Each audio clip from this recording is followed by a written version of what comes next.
Фала ви што сте тука. И ова е црквата, флексибилна, во секој даден момент.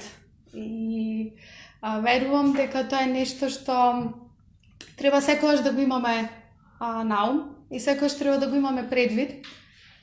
Дека ако нешто треба да научиме како Божји деца, а тоа е да сме флексибилни. Заради тоа што флексибилноста ќе ни помогне да сме помалку фрустрирани. Амен. Во секој случај Господ врз се е и ништо не му измакнува. И тоа додава плюс на нашата опуштеност, дека сепак ќе биде добро, бидејќи е добро. Сега, тие што ме слушаат, можеби што не се тука или некој од вас ќе си кажат, нема шанси, ова може и подобро. Да, точно е, околностите се секогаш предмет на промена. И ќе се сменат. Никогаш нема да биде вака исто.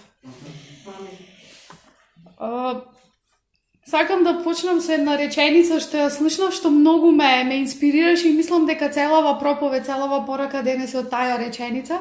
А тоа беше, и то беше во филм, кој што не е христијански, не го направиле луѓе што веруваат во Исус. Меѓутоа имаше еден диалог и оној кој што верува некако на некаков начин, оној кој што е религиозен во филмот, му вели на тој другиот што е атеист. Можеби ти не веруваш можеби ти не веруваш во Бог, но едно знај, Бог верува во тебе. И тоа е неверојатна изјава. Сега, тажното е што многу често верниците низ црквите во цел свет си имаат проблем со тоа дека Господ верува во нив. И тоа е тажното, бидејќи се живее живот кој што можеби за одреден момент наликува на некаква си побожност, меѓутоа не е во силата на Господ што ни ветил. И не знам, за овие 20 години јас сум сретнала многу луѓе во црквите, и во Англија, и тука, и помеѓу други луѓе од преку океанот, имаат проблем да веруваат дека Бог верува во нив. Спасени се, веруваат во Господ, сакаат да му служат ревносно, искрено, со сето срце, меѓутоа имаат проблем со тоа дека Бог верува во нив. Односно, имаат проблем со тоа дека Бог нема ништо против нив. Бидејќи цело време размислуваат дека Бог цело време нешто не е задоволен. И цело време постои оној облак. Ако правевме нешто добро, ќе беше подобро. Нели сме ние тука светлина на светот? Нели Господ ни рече, вие сте светлината на светот, вие сте солта на земјата, тогаш зошто светот е во ваква состојба? Значи нешто не правиме како што треба. И тоа е опасна патека по која што некој верник би тргнал. Заради тоа што Бог верува во нас. Бог не е таков. И ако нам репер за тоа колку сме побожни или колку сме зрели во Господ ни е ситуацијата во светот, бидејќи ние не сме направиле нешто доволно за да го смениме овој свет или моменталната ситуација, тогаш сме на многу климава штица. На вистина. Нашиот Бог воопшто не е таков. Нашиот Бог воопшто не е таков. Бог никогаш, нашиот Господ Исус Христос никогаш нема да ни каже ова не беше доволно добро и затоа сега светот е ваков, бидејќи црквата моја не успева во нешто. И ја во името на Исус ја кршам сега таа лага и таа изјава што се плете во умот на верниците. Не е така. Не е така. Нашиот Господ не е таков. Напротив, не само што Бог верува во нас, туку веќе во Библија е напишано дека Бог нас не избра пред создавањето на светот и ни припреми чудесни дела над нашата фантазија за ние да влеземе во нив. Сега, нашата одговорност е да го истражуваме тој дел, но од основа дека Бог ни верува нам. Бог верува во нас многу повеќе од што ние си веруваме на самите себе. Амен. Бог ни верува нам многу повеќе од колку што ние самите си веруваме на себе си. И тоа треба да ни е утеха, тоа треба да ни е надеж. Од таму во Библија, во Евреите пишува, сега ние имаме надеж која што е како котва за душата. Бидејќи Исус влезе зад завесата, заврши работа и сега ни кажа, јас верувам во мојата црква. И тука е котвата за нашата душа. Дека Бог ни верува нам, затоа ни спреми дела однапред, добри дела, совршени, чудесни, над нашата имагинација и фантазија за ние да влеземе во нив.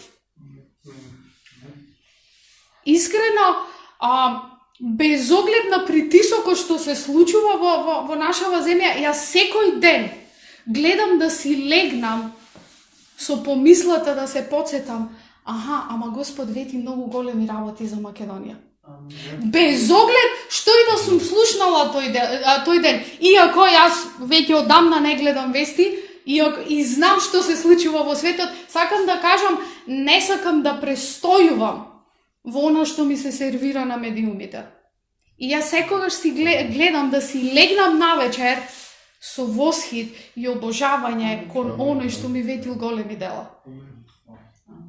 Знаете зошто? Затоа што така и ќе се разбудам.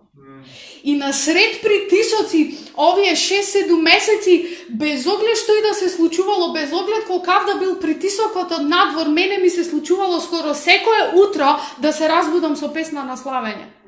Зошто? Заради тоа што сум легнала со обожавање, дека ќе му се посветам со се што сум, дури при моето спиење на оној кој што ми ветил и плюс ми кажал дека е верен на сето тоа што ми го ветил.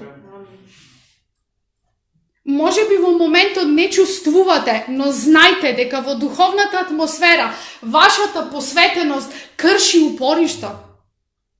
Вие може би нема да ги гледате во моментов резултатите, но во духовната атмосфера се кршат упоришта на тој страв кој што сака да ги завладе умовите на луѓето, само преку вашето обожавање.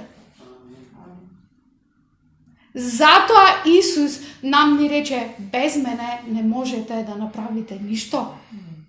Во Јован 15:5. Без мене не можете да направите ништо.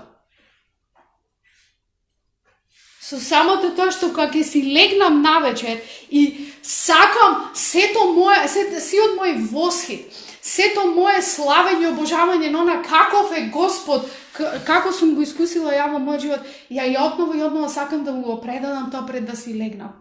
Ама сепак Исусе, вау, ти си достоен. И се што е за восхит е во тебе. Ете на кој начин црквата го менува светот.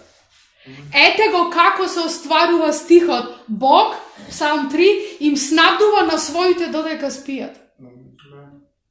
Јас само сум кажала во кого повторно, на мојот ум сум кажала во кого повторно ја става мојата доверба пред легнување. И оној кој што е достоен за мојата доверба си действува додека ја не сум ни свесна додека спијам. Мене се повеќе Божиот збор ми е толку жив, толку реален. И ми ја надминува секоја моментална околност и ситуација. Во тоа е убавината на Господ. Халелуја! Се за Исус, се за Исус. Секогаш се ќе биде за Исус. И затоа, ако е така, кога сме будни, тогаш и пред да заспиеме нека биде така, се е за Исус. Се е за Исус. Се е за оној кој што стави надеж во нашите срца. Надеж која што никогаш нема да не засрами и никогаш нема да не разочара. Се околу Исус кој што сака да си го оствари својот збор во своите деца. Сака да си го оствари својот збор во своите деца. Гледајте како Бог не гледа. Овој стих сте го прочитале многу пати. Јаков 1:2 и вели сметајте го за радост,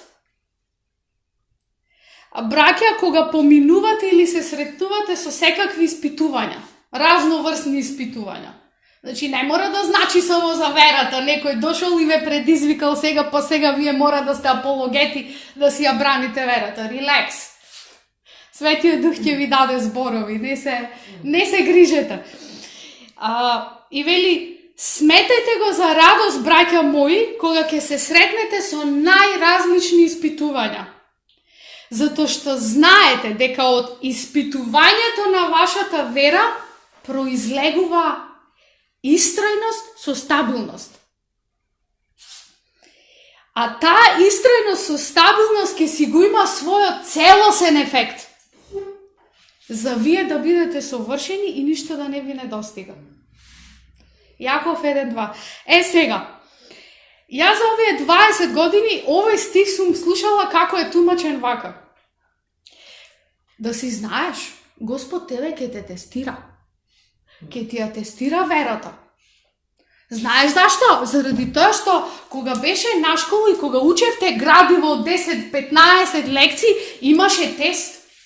И професорката на тестот само ќутеше да види што ќе направиш ти. И ништо не ти кажуваше, затоа што професорката сага тебе да ти тестира. И долго време мислев дека навистина е така. Сега прашањето ми е, и мислам, стварно беше ова од Светиот Дух, викат, а што мислиш, Виолета? Ја не знам кој е исходот од тестот ако те тестирам. Зошто ми е мене потребно ја да те тестирам тебе? Тестирањето, спомнато тука, никогаш не е за Господ се да каже 92 поени на тестов. Уште 8 ти фалеа, за да имаш стотка. Некој знае час зборувам односно поените за тестот. Но, што ќе му е на Господ и 92 поени или 100 поени? Во Библија пишува дека пред да се родам Господ знае се за мене. Псалм 139 е совршена слика за тоа како Господ и колку Господ мене ме познава. Вика, ги знаеш моите зборови дури пред да ми дојдат во умот. И сега мене Господ нас ќе не тестира. Не. Тестот се состои во следново.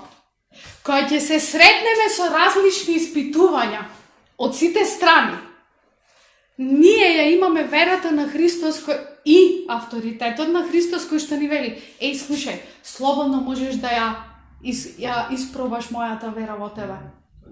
За ти да си уверен како действува мојата вера, во тоа се состои тестот. А не дека мене Господ сега ќе ме тестира за да ми покаже колку јас сум ја утнала и ми требало уште 5 поени на тестот. За ја да сум совршена, како што вели тука. Значи, гледате како Светиот Дух нас не гледа и како ние се гледаме. Светиот Дух вика, ја во испитувања не ти мерам кај мањкаш ти. Ја ти се радувам во испитувањата заради тоа што знам што сум ставил во тебе и ако ти на сред испитувања одлучиш да го употребиш тоа што јас сум ти го ставил тебе, ја ти гарантирам тебе ништо нема да ти недостига и ти ќе си совршена пак. Амен? Амен. Значи не се работи за тоа колку нас Господ сега нас ќе ни покаже и како гледал, гледаш, овде задачава точно почна да ја решаваш, го употреби методот на заменам, овде негде ја утна бројката и са цела задача е неточна. Извини, ќе го преправиш тестов пак. Не. Тие тестови не се за Господ. Како што луѓето нас ни велат, Господ нас сега не тестира. Не, само Господ те потсетила, слушај, во било каква ситуација, навистина тебе ништо нема да ти недостига, затоа што сега користи го тоа што ја ти го дадов. За ти да видиш дека тоа навистина функционира. За ти да видиш, ја можам да го поминам тестов. Бидејќи Господ ми дал се што ми е потребно за живот. Ја гледате сега како Господ нас не гледа и како ние се гледаме. Ако ви дам ливчиња без да си ги подпишете имињата, никој од вас нема да запише дека сте совршени и дека ништо не ви недостига. Вклучувајте си самата себе. Сите ќе си напишеме на ливчињата што ни недостига во нашиот растеж. Да, ние треба да обрнеме внимание на нашиот карактер. Што прави Господ во менувањето на нашиот карактер? Не ме сваќајте погрешно. Но никогаш не е одстојалиште дека Бог е незадоволен и сега ние ја утнавме некаде работата и зато сега светов е ваков каков што е, затоа што црквата ја утна работата. Не е така. Не е така. Нашиот Господ не е таков. Немојте да ме разберете погрешно од следново што ќе го кажам, меѓутоа, како верници ние многу често, ако не и постојано, го градиме идентитетот врз основа на одговорени и неодговорени молитви. И тука го ставаме целиот фокус колку ние сме успешни како христијани. Земаме мерила од светот и ги ставаме, ги филуваме со библиски стихови и го мериме нашиот растеж. И тоа е многу климава штица на која што се гази. Нашиот идентитет како верници не е врз основа на тоа колку Бог ни брзо ни одговорил на молитвата или зошто нашата молитва се уште не е одговорена. А ако ве прашам сите, вклучувајќи си себе си, без да си напишеме повторни имиња, на молитвите што со години чекате да ви се одговорат, сигурно сум дека размислувате негде ја имам утнато.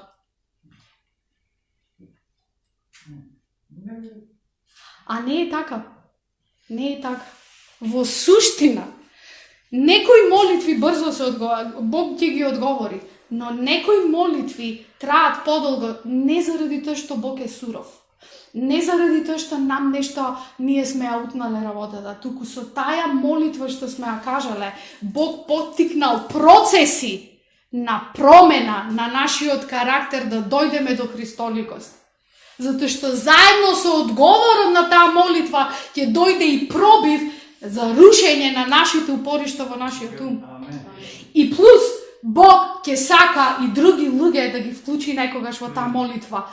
И треба време за тие луѓе да стекнат разбирање, да стекнат откровение, да се вклучат за Бог да не зацврсти во откровението дека си припагаме едни на други како семејство. Затоа некогаш некои молитви им треба подолго време. А не дека ние сме утнале работата. И дека ние не чиниме. Пак ќе кажам, да не сум сватена погрешно, тоа не значи дека ние не треба да се молиме или да сме, онака секојаш да се разочаруваме зашто не ни е нешто одговорено. Напротив, ние секогаш треба да очекуваме одговори. Но зборувам за оној момент кога нешто толку долго го чекаме и не се случува. Тоа не значи дека нам нешто ни фали или негде сме утнале работата. Туку има нешто што нам се уште не ни е јасно. Бидејќи во Библија пишува, мирот на Господ доаѓа во момент кога ние и не разбираме све. Ние мислиме ако се разбереме, тоа ќе имаме мир. Тоа ќе имаш ти мир, тоа ќе имаш факти. 1 + 1 е 2. Немаш вера, немаш доверба, имаш факти кои што ти се обелоденети. А во Библија пишува, мирот на Господ го надминува нашето разбирање. Значи, ние треба да очекуваме дека ќе имаме моменти кога нема да имаме разбирање. Тоа не значи дека ние сме утнале работата. Или дека Господ нас не казнува сега или не тестира. Не, туку во прашање се многу подлабоки процеси што Светиот Дух ги поттикнува. За да дојде во целост неговата слава помеѓу нас и во нас, па и другите да ја видат. Амен. Добар е Господ. Значи, нашиот идентитет е во Христос, а не во на колку одговорени молитви имаме. Не ме сваќате погрешно? Тоа не значи дека ние не треба да очекуваме одговори. Баш напротив, меѓутоа, фокусот треба да биде друг. Фокусот треба да биде радост. Исчекување. Дека нашиот Господ кој што верува во нас веќе има спремен одговор. Се сеќавате на Даниел пророкот? Кога беше заробен во Вавилон и кога Навуходоносор издаде наредба дека сите мора да се поклонат на статуата на кипот што го направил, само Даниел не клекна. И нели дојде притисок? Окарка во јама со лавови, потоа во вжарена печка. И што се случи? Се сеќавате на средбата помеѓу Даниел и Архангел Михаил ли беше или Гаврил? Еден од тие големите. Ика, во моментот, значи во моментот, првиот пат кога ти ја кажа молитвата, веќе ти беше одговорено. Мене ми требаше 21 ден да ја извојувам битката со началствата и властите на духовната невеста, за да ти го донесам одговорот. Со други зборови, Даниел постапил правилно. Ништо не сгрешил. Иако молитвата дошла, одговорот на молитвата дошол покасно. Треба да се охрабриме. Нашиот Бог е на наша страна и кога пееме, и ако Бог е со нас, тоаш на вистина треба да веруваме дека Бог е со нас. И дека Бог верува во нас. Зошто? Пак ќе кажам, бидејќи ни даде добри дела ни спреми за ние да влеземе во нив. Ако не веруваше во нас, немаше ни да ни каже дека има добри дела спремени да влеземе во нив. Ќе не спасеш и толку. И ќе си чекавме да си проживотараме низ овој свет и ќе си отидеме во вечноста. Не. Бог спреми добри дела за сега и за тука. Без оглед каква и да е ситуацијата надвор околу нас.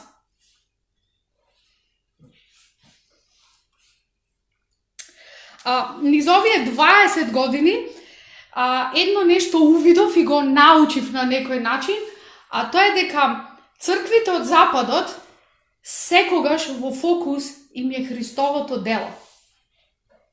Што направи Христос на крстот?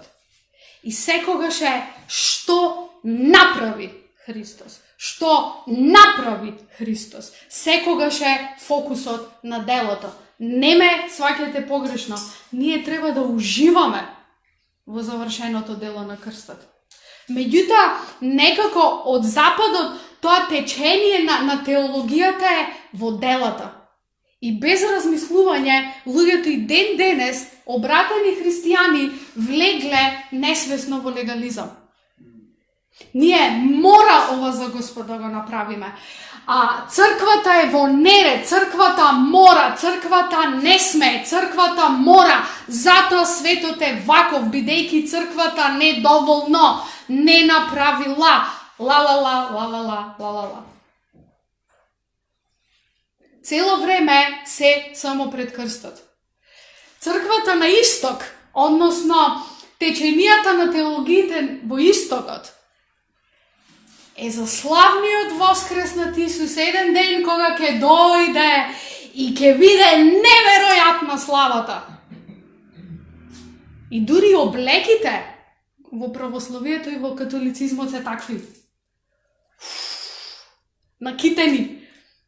Меѓутоа, тоа е тогаш кога ќе отидеме ние еден ден во вечноста. Сега трај, ќути, трпи. Ама еден ден славата. Леле. Кој е како нас? И некаде тука верниците се губиме во тие екстреми. А Христос нас не охрабрува дека и едното и другото се за тука. И делото на завршено на Христос со неговото воскресение и славата што ни ја ветил се спојуваат во нашето битисување и постоење додека сме тука.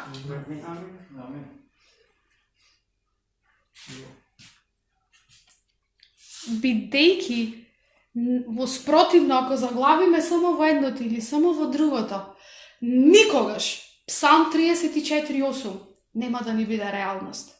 Вкусете и видете дека Бог е добар. Никогаш во овој живот тој псалм нема да ни биде реалност. Никогаш нема да ни биде реалност Јован 10:10. Дојдов да ви дадам квалитетен живот. Бидејќи се губиме во тие екстреми. И не веруваме дека Господ верува во нас за тој квалитетен живот сега и тука. А Господ сака да вкусиме и да видиме дека тој е добар. На небото нам нема да ни треба вкус да се увериме дека Бог е добар. Ние ќе знаеме, бидејќи ќе бидеме во сосема некоја поинаква димензија на оштрина на нашите сетила. За сега нам ни треба ние да вкусиме и да видиме дека Бог е добар. Насред недобротија, насред недобри работи нам ни треба да вкусиме и да видиме дека Бог е добар. Зошто? За оние кои што никогаш не чуле и не сватиле дека Бог е добар, за и тие заедно со нас да вкусат дека Бог е добар. Вчера бев на роден ден кај моја пријателка и сестра Сонја, фала ти што дојде, и нејзината мајка имаше направена многу убава торта. И се тортата супер изгледат. Меѓутоа, знаеш, ако јас само ја гледав знаејќи дека мајка е супер готвач, а да не вкусам, џабе ми е. Јас само ќе живеам со фантазија, да, сигурно сум дека тортата беше супер, бидејќи таа е супер готвач. И ние сме сигурни дека Бог има спремено добри дела или ќе биде супер славно во вечноста, затоа што тоа му е природата. Ама за овде ја вчера си каснав толкава парче торта и си навистина си вкусив дека одново и одново жената не ме разочарува во незиниот мајсторлук. И одново моите сетила за вкус уживаат. Значи, ја одлучувам да не живеам со сеќавањата од 5 септември 2019 кога јадев торта.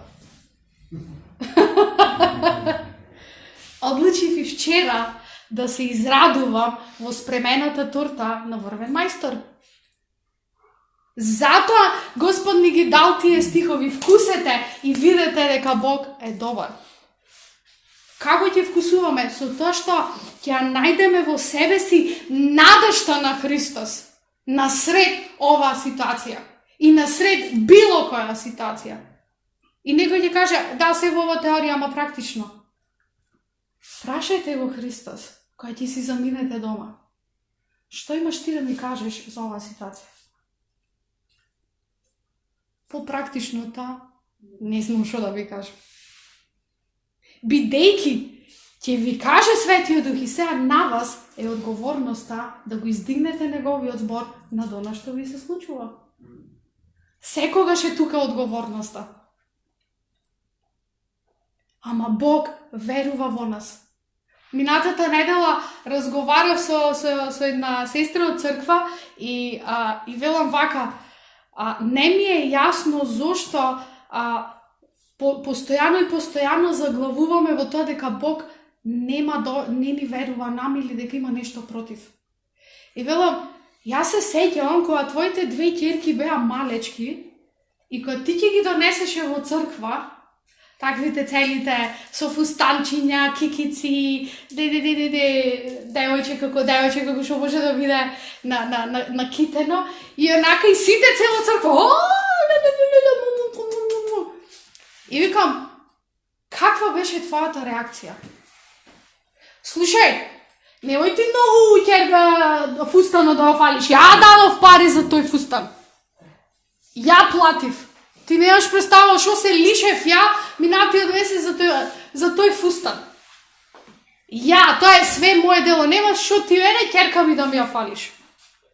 И велам, така размислуваше, не, Вики, ќе си седнам на столчето и си уживам како лето ја фалат ќерка ми.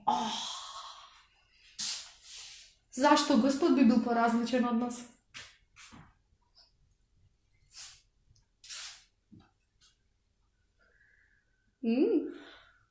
Размислете за тоа. Зошто Бог би бил различен од нас? Ако ние се топиме како луѓето го фалат нашето дете, Пуште, ако е за нешто вешт и покажал некаква вештина или талент, паун! Таткото и мајката, пауни! Леле! Па сега со телефони ви уште да се снимат со селфи. На вистина.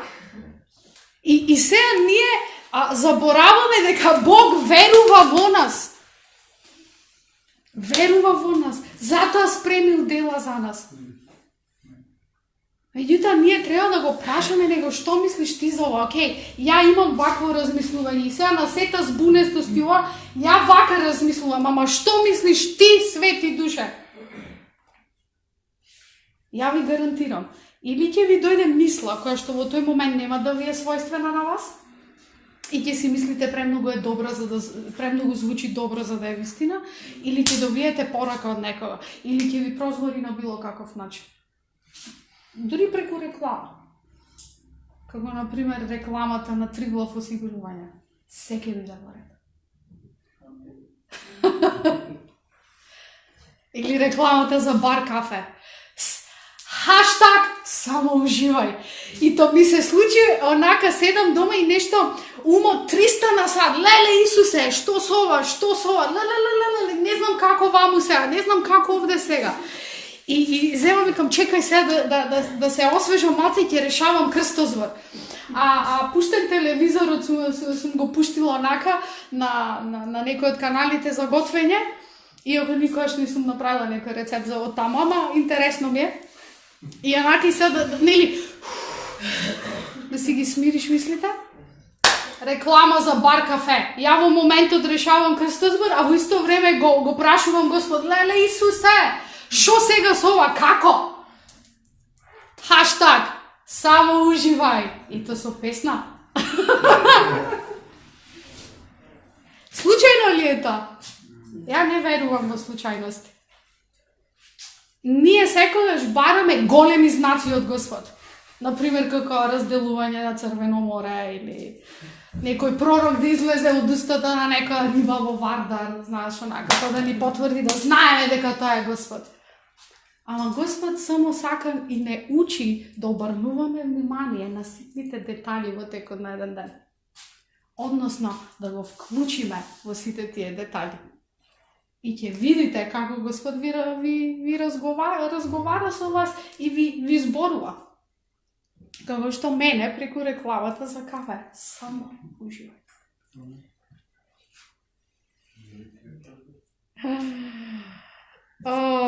Добар е Господ, добар е Господ. Ајде да не биде само јас да кажувам без стихови. Ако сакаш може, Лука 2:14, овие стихови, најинтересно е што секојаш се читат само за Божик. Не знам зашто.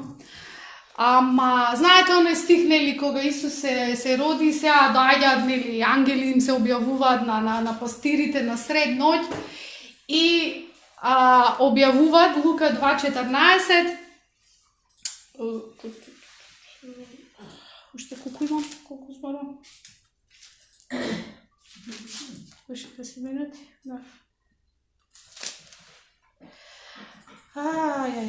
Слава на Бог во висините и на земјата мир помеѓу луѓето. И ова е многу интересно што овој стих само за Божик го читаме. Сите ние, нам ни треба мир 365 дена во годината. Не само за Божик.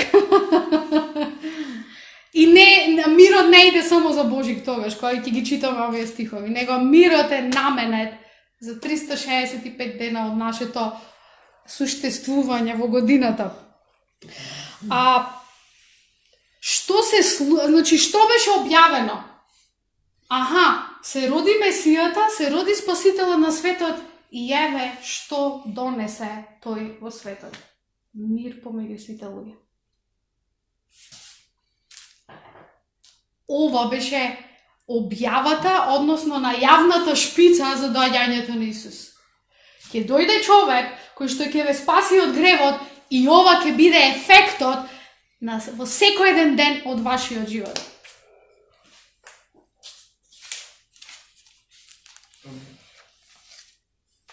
И сега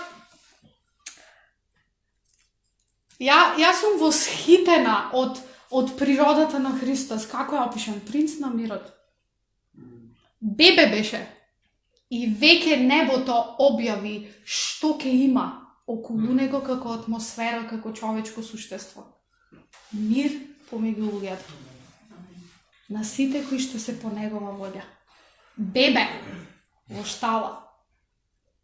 И небесата објавуваат дека атмосферата околу Христос ќе биде мир помеѓу оние кои што го бараат.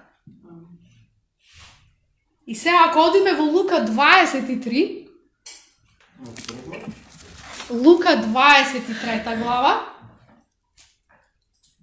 и јас бев запрепастена кога го прочитав ова, 23:12. Веќе сега Исус не е бебе, туку веќе му доаѓа при крајот на службата и нели се случува, го предаваат, се откажуваат од него, Исус е изнатепан, исмеван, понижен, страшно. И доаѓа пред Понти Пилат. Понти Пилат не наоѓа никаква вина во него, го праќа кај Ирод. Ирод не наоѓа никаква вина во Христос, го враќа назад кај Понти Пилат. И sad видите што се случи само со присуство на човек кој што иако беше измачуван, исмеван, за никаде направен, видите неговото присуство што направи. Во истиот ден Пилат и Ирод се спријателија зашто порано беа непријатели. Принцот на мирот, еве околу него што носи. Sad некој ќе каже, не, тоа е нека политичка игра, нели, Ирод и Пилат биле во политичари во Римското царство. I don't think so. Ако беше на вистина само валка на политичка игра, Светиот Дух немаше да се погрижи овој детал да биде во Библија. Што се случи само со физичкото присуство на оној кој што е наречен принц на мирот 800 години пред да се роди. Донесе мир помеѓу двајца непријатели. Ништо не кажа. Ниту па ги осуди. Ниту се бранеше. Ама тоа што беше во него, полн со мир, затоа што знаем дека на луѓето им треба мир, тоа го ослободи. Тоа го ослободи. Во истиот ден Пилат и Ирод се спријателија зашто порано беа непријатели. Двајцата беа од Римското царство. Што сакам со ова да кажам? Подоцна кога ја читате истата глава, веќе сега одговорноста е на Пилат. И Пилат не е ни свесен што му прави присуството на Христос. Присуството на Христос, заради љубовта совршена, заради она каков е тој, колку ги љуби луѓето, ги разоружува најгрозоморните непријатели. И се што се случува? Иако Пилат не е свесен во чие присуство стои, Пилат действува во тоа присуство и прави се живо и диво само да го ослободи Христос од казната. И ако читате понатака во главата, значи во овој пасус цел, Пилат сега, иако е римљанин, не верува во живиот Бог на евреите. Ги убедува евреите, дај да не го распнеме човекот. Нема ништо направено. Сега тоа што бил бескичмењак и дозволил стравот за позицијата да му го помати умот, тоа е друга проповед за идентитетот. Но оној кој што беше допрен од присуството на принцот на мирот, видете како се зазема. Од каде таа промена во срцето? Заради тоа што стоел во физичкото присуство на оној кој што е наречен принц на мирот. А замислете, натепан, измачуван, со крајни сили, и таа зрачи од него. Што сакам да кажам? Преку кого Христос ќе го донесе мирот за луѓето во светот денес, кога тој физички не е присутен? Преку нас, преку црквата. И сакам да ве охрабрам. Често пати го слушам. Леле, ја не сум добро светло за Господ. Колку работи ми се задесија, вака, така, леле, треба уште да растам. Христос изнамачен, изнатепан, со крајни сили, ослободи вечност. Во другите евангелија ќе читате, дури жената, сопругата на Понти Пилат, насон била измачувана и го терала Понти Пилат, ама не го распнувај човекот настрадав заради негово сон. Што сакам да кажам? Без оглед како и да се чувствуваме денес, сега и тука, ние го носиме Христос и тоа ја менува атмосферата на слушателите и на луѓето кои што се во допир со нас. Дури никогаш ништо да не кажеме за Христос. Христос чутеше пред Понти Пилат. Презрен и отфрлен, го однесоа како јагне на колене. Не отвори ни уста.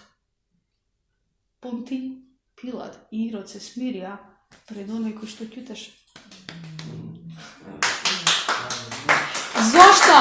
Бидејќи оној што чутеше многу јасно примаше од оној под чие водство беше. А оној кој што го водеше Христос секогаш беше пун со љубов. Дури за најголемите монструми што го распна Христос. Што мислите зошто Исус имаше сила да каже, односно одлучи да каже: прости им, не знаат што прават. Нашето физичко присуство на планетава Земја ги ослободува луѓето од робство. Само со таа изјава ние ако ја примениме. Христос е, прости им, не знаат што прават. И со тоа ги разоружуваме заради тоа што од таа изјава на Христос, стотникот кој што седеше оддалеку на крстот, кажа: леле, ја утнавме работата, овој беше Божи човек, не требаше да настрадат.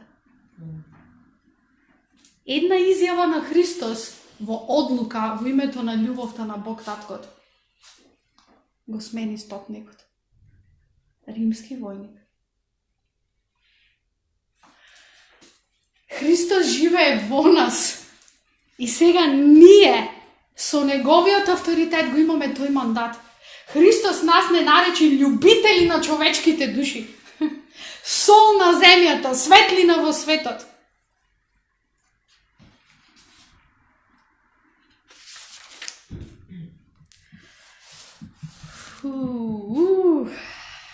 Еден од моите помилени стихови во Библија е од Исаија 61:3. Нели познатата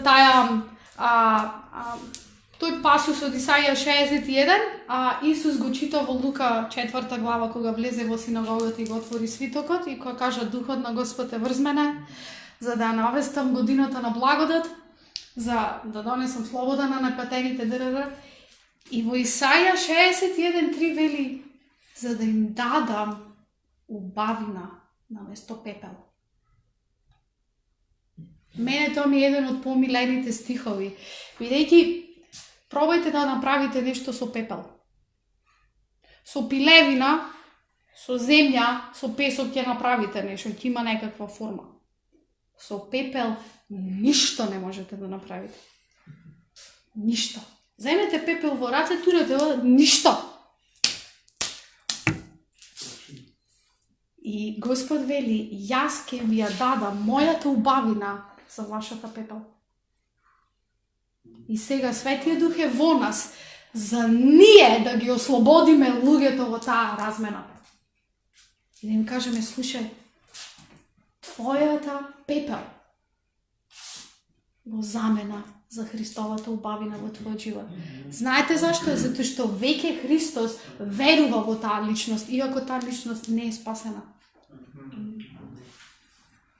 Тоа треба нас да ни е основата. Имаше еден проповедник рече: гледај го секој тугинец како потенцијален брат или сестра во Господ. Никогаш не знаеш кога тој човек ќе се спаси. И тој ќе ни помогне веќе однапред оној што одлучил да гледа убавина во луѓето. И затоа не му е проблем да ја направи таа размена, затоа што веќе гледа. И одлучил: мене не ми е проблем ја да ти ја дадам мојата убавина во замена за твојата пепел. И сега црквата е таа која што го има тој мандат. Не со сила. Имајте на ум што направи Исус, што ослободи од себе си кога беше наизмачуван. 2 крвни непријатели се смирија. Исус ќутеше, бидејќи знаеше дека за нив 2 умират. Бидејќи знаеше дека таткото во тој момент вика ти умираш и за нив двајца. И затоа Исус ја ослободи таа атмосфера на мир. Халелуја. И во Лука 4:40 вели и му ги донеса на Исус сите болни. И тој само положи раце и сите беа исцелени. Во Марко 16:18 вели, а овие знаци ќе ги следат оние кои што поверувале. Во мое име ќе воскреснуваат мртви, ќе изгонуваат демони и да испијат нешто отровно, ништо нема да им биде. Ќе полагаат раце на болни и тие ќе оздравуваат. Не пишува ќе се молат за болни. Исус не се молеше, туку само положи раце. Јас знаете што правам? Кога сум во некоја гужва, сега малце поречено е, нели, заради растојанието, но кога бев во автобус, секогаш се осврнував на овие два стиха. И ќе излезам од автобусот и само ќе положам рака на некој од патниците. И ќе заминам. Бидејќи знам дека во тој момент Христос положил рака на тој човек. Не си умислувам, не сум арогантна, само одлучувам да го тренирам мојот ум, кој живее во мене и што сака да направи за луѓето. Никогаш нема да знаете што се сменило во атмосферата на тој човек. Бидејќи Исус само положи раце. Во Марко вели ќе полагате раце на болните, не вели ќе се молите. И јако посебно кога ќе видам некои луѓе кои што се, нели, во автобус е најдобро огледало да видиш до кај си со трпението и колку си уствари побожен и христолик. А патување со автобус е еден од начините да видиме до кај сме. На вистина. Не во недела, кога сите него во автобус. И нормално луѓето, поготово во вторник и во четврток кога беше, и нели луѓе со корпиот на зелено пазарче, нели студенти кои што ќе го менуваат светот во инстанца, а не можат да почекаат 30 секунди да излезат од автобус. И сето тоа знаете, онака интензитет. И само посматраш и си викаш, окей, Господа, на кого му треба полагање раце сега? И во моментот Бог ќе ти посочи некого, верувајте. И не е ова ниту илузија, ниту измислица. Ние му служиме на Бог кој што го знае сечие срце, дури кога ние не го знаеме. И тука е слободата, не треба ние се да знаеме. Ние сме испратени и полни со оној кој што е принц на мирот. И само ќе излезам, онака ќе кажам, окей.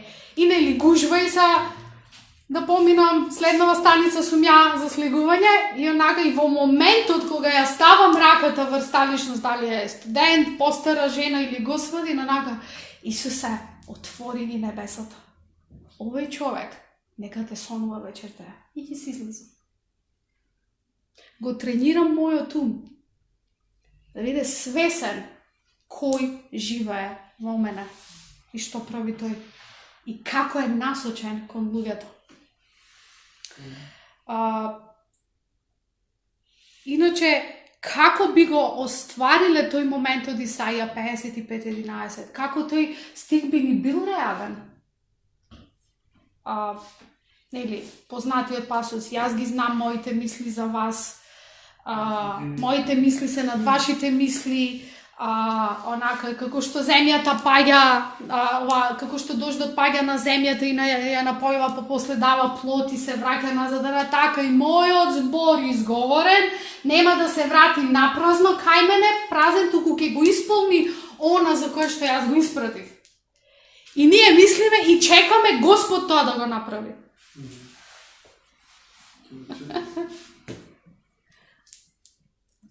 Ние треба да напишеме писмо со зип кодот и поштенскиот факт до Господ, на оно што ни го ветил и уствари да му го испратиме одговорот.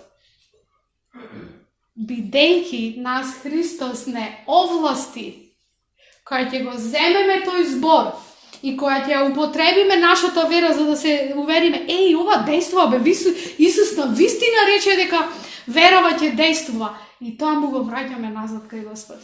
Одговорот. Затоа што сме постапиле и стапиле во верата што ни ја дал.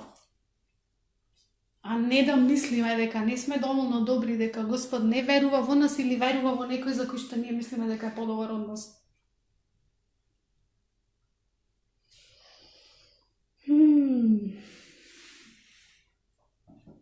Се сеќавате на Евреи 11:6?